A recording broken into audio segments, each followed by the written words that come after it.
Welcome back to the last leg of Tuesday's Daily Rundown. It is time to look at the more quirky stories that have been making the news today, but before we go to that, let's finish up with a quirky story we were talking about beforehand. So, naked dating. Naked Attraction. Oh, sorry, but it's naked dating. Yeah, that's right? what it is. Naked Attraction is the programme, and it's exploring the concept of choosing people based on their physicality. To go on a date with. Shape. Yeah. But I think that point you raised about the stance is a good one, and how actually we read quite a lot from.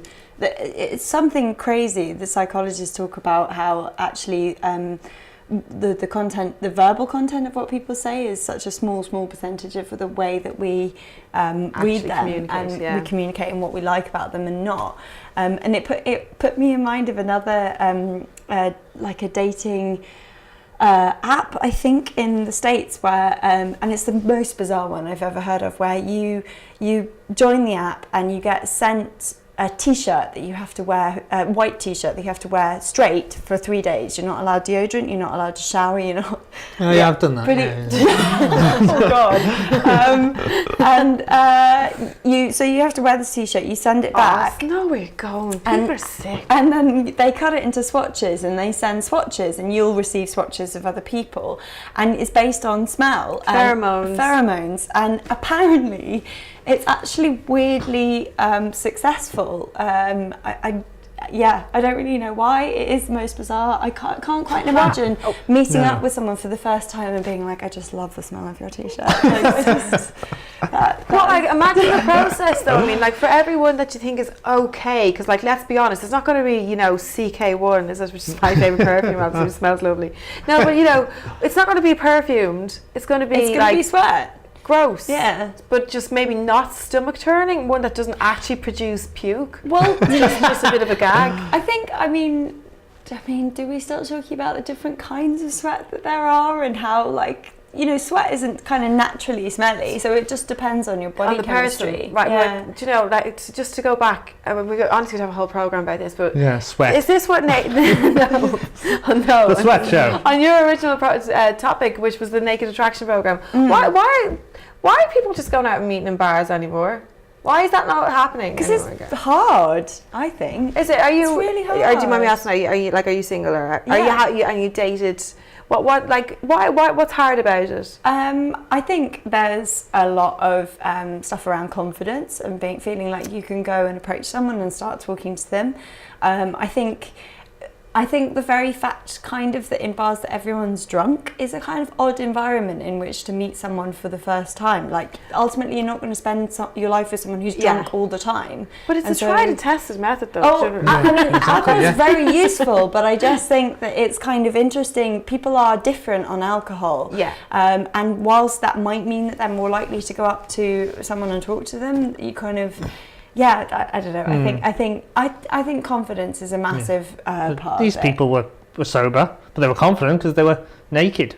That's this contradiction there. Yeah. I don't know. I just think it's bizarre. Well, I don't think there's anything wrong with exploring other options, though. I mean, this is what channel was this on? Channel 4. So, there you go. Yeah, whatever, like Monday nights at like 9 or 10 or something. It's like you're plugging it. I know, I'm not. It's like, seriously, don't watch it. I mean, it's horrible. How do you use sex box?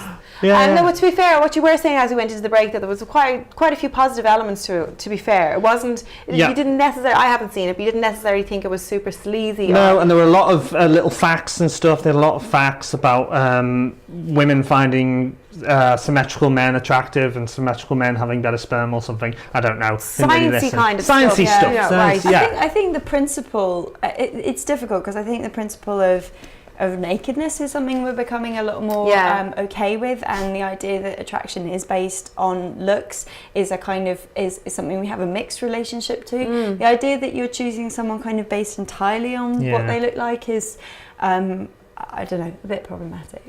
And it's really flying in the face of the idea of British Reserve, isn't it, though, as well? And our relationship with nudity through the ages, which has been as little as possible. More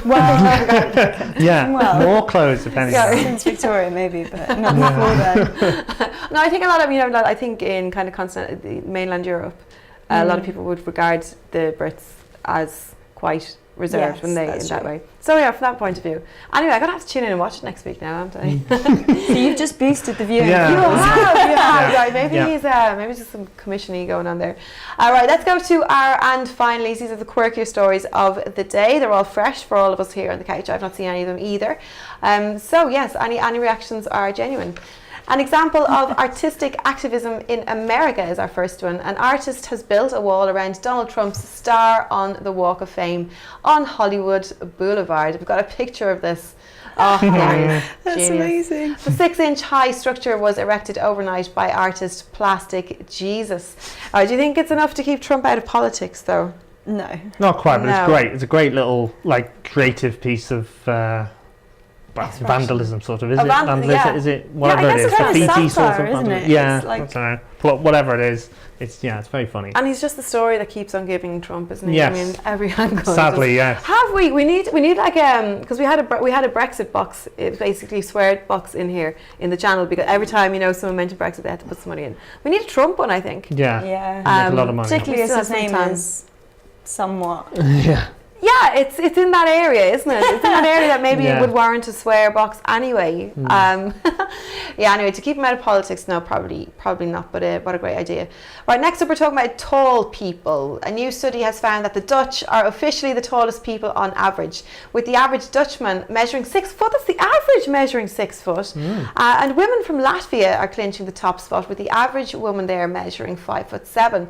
The study also found that in Britain the average man is 5'10", and the average woman is 5'5", which apparently means we've all grown in the last century, because we were a bit smaller then. Are you surprised at that? We had any very tall Dutch men?